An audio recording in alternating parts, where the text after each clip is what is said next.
स्वागत है आपका हमारे इस नई वीडियो में कि how to start my programming या कोडिंग जर्नी, कि अपनी कोडिंग जर्नी की शुरुआत या प्रोग्रामिंग जर्नी की शुरुआत कैसे की जाए। तो स्टार्ट करते हैं। सबसे पहले कि आप कोडिंग क्यों सीखना चाहते हैं या प्रोग्रामिंग क्यों सीखना चाहते हैं।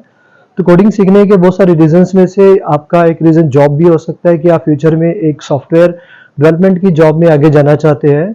दूसरा रीज़न आपका इंटरेस्ट या हॉबी भी हो सकता है। तो सभी रीजंस के लिए कोडिंग सीखने का तरीका थोड़ा थोड़ा कॉमन भी है और थोड़ा अलग भी हो सकता है। तो आपको ये शुरू में क्लियर होना चाहिए कि आप कोडिंग क्यों सीखना चाहते हैं। तो हम बात करते हैं कि इसको अगर आप एज अ प्रोफेशन लेना चाहते हो, यानी आप सॉफ्टवेयर डेवलपमेंट की लाइन में जाना चाहते हो, तो आप इसकी शुरुआत कैसे कर सकते हैं। तो सबसे पहले जो स्टेप है, आपको एक प्रोग्रामिंग लैंग्वेज चूज करनी पड़ेगी प्रोग्रामिंग सीखने से पहले। जैसे कि आज के ज़माने में लोग सी लैंग्वेज से शुरुआत करते हैं। कुछ साल पहले लोग पास्कल या फोर्ट्रैन से शुरुआत करते थे। मेरी कोडिंग जर्नी की जो शुरुआत है वो भी पास्कल और फोर्ट्रैन से शुरुआत हुई थी। फोर्ट्रैन भी एक प्रोग्रामिंग लैंग्वेज है, हाई लेवल लैंग्वेज है, और पास्कल भी हाई लेवल लैंग्वेज है। लेकिन आज के टाइम में जो स्टार्ट करते हैं हम लोग सी लैंग्वेज से स्टार्ट करते हैं। आप किसी भी लैंग्वेज से स्टार्ट कर सकते हो, कुछ बिगनर प्रोग्रामर पाइथन से भी स्टार्ट कर सकते हैं। लेकिन मैं पर्सनली रिकमेंड करता हूं कि आपको जब भी आपकी प्रोग्रामिंग जर्नी स्टार्ट करनी है तो आप सी लैंग्वेज से स्टार्ट करें, क्योंकि सी एक फुल फीचर्ड लैंग्वेज है। इसमें बहुत सारे फीचर्स हैं, लूपिंग का फीचर्स हैं, एरेस का फीचर है, पॉइंटर्स है, स्ट्रक्चर्स है, यूनियंस है, डाटाबेस हैंडलिंग के लिए फाइल्स है, पॉइंटर्स हैं, फंक्शंस का कंसेप्ट है। तो आपको सी लैंग्वेज से ही शुरुआत करनी चाहिए। उसके बाद है कि आपको कोडिंग की शुरुआत करनी कैसे चाहिए। तो आप उसके लिए एक सेल्फ हेल्प भी कर सकते हैं, यानी कि आप उसके लिए एक लर्निंग रिसोर्स में आप कोई बुक को फॉलो कर सकते हैं। जैसे सी लैंग्वेज को सीखते वक्त जब मैंने पास्कल सीखी, फोर्ट्रैन सीखी, तो कोडिंग की शुरुआत हुई। उसके बाद मैंने सी लैंग्वेज की शुरुआत की। तो इसको सीखते वक्त मेरी थर्ड लैंग्वेज थी सी लैंग्वेज, तो मैंने लेटेस्ट सी की बुक को फॉलो किया, page by page, line by line, हर एक कोड को मैंने एग्जीक्यूट करके देखा। लेकिन जो मेरी स्टार्ट की दो लैंग्वेजेस थी, पास्कल और फोर्ट्रैन, उसको मैंने एक कोचिंग सेंटर था जहाँ पे प्रोग्रामिंग स्किल्स सिखाई जाती थी। तो वहाँ पे मैंने 1 मंथ का एक ट्रेनिंग लिया, जिसमें उन्होंने मुझे दोनों लैंग्वेज के फीचर्स भी बताए और प्रोग्रामिंग के कुछ कंसेप्ट भी मेरे क्लियर करे।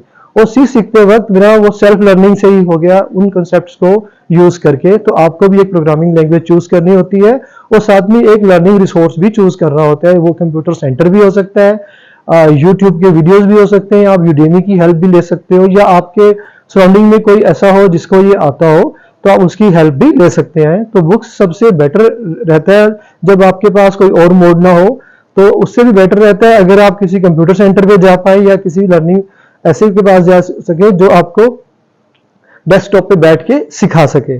उसके बाद है कि आपको कोडिंग में जैसे आपने चूज कर लिया कि आपको सी में सीखना है, सी लैंग्वेज से सीखना है, तो शुरू में आप क्या करो, छोटे छोटे प्रोग्राम लिखने शुरू करो, जिसमें बहुत कम ही लॉजिक और सिंपल लॉजिक, जैसे addition of 2 number, table of 1 number, इस तरह के प्रोग्राम्स के साथ में आप शुरू करें।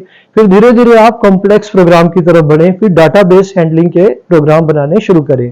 जब आप इतना कर लें तो उसके बाद आप स्मॉल जो सिंपल प्रोजेक्ट्स होते हैं, जैसे कैलकुलेटर से शुरुआत करें, मेन्यू ड्रिवन प्रोजेक्ट्स को बनाना शुरू करें।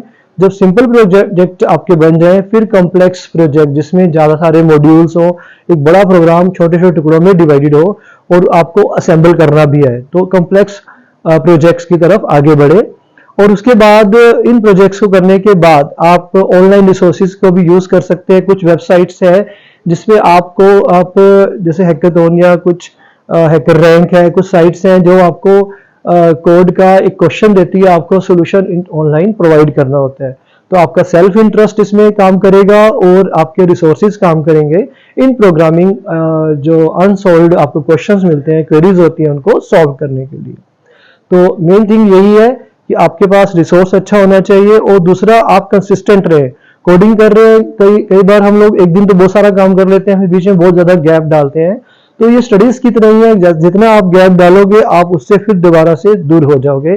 तो कंसिस्टेंट वे में आप प्रोग्राम डेवलप करते रहें, प्रैक्टिस में लाएं, डेली का कुछ टाइम जरूर डिवोट करें अगर आपको कोडिंग लाइन में जाना है।